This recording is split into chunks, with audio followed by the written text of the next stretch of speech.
To start with, qualified settlement funds. Some of you have the book, a copy which Jan was just holding up. Jan also works on QVC sometimes, displaying items for purchase. And there's a little ticker there that says how many books we have left to sell.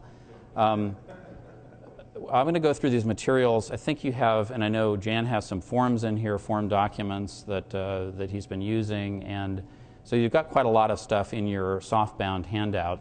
I want to refer to some basic things, at least in the first session this morning, for the next 20 minutes or so. And much of this stuff I think you already know, but I guess to start, it seemed to me that, all of us in this room are aware that QSFs are taking off and getting bigger and bigger, and I was chatting before we started with some of the panelists, including Bob Lepardo of ATG, who was kind enough to come out. And ATG, in my experience, is very organized about how it does these things and accounts for them and does the paperwork, which is key. But I'd have to say the vast majority of QSFs that I see are fouled up. And by fouled up, I mean the documents are bad, the oversight by the trustee or administrator is either bad or inappropriate, the accounting is bad or inappropriate, the follow-through once the money is paid out is poor. Very frequently I get asked the question something like, wait a minute, you mean I got to file a tax return for that thing?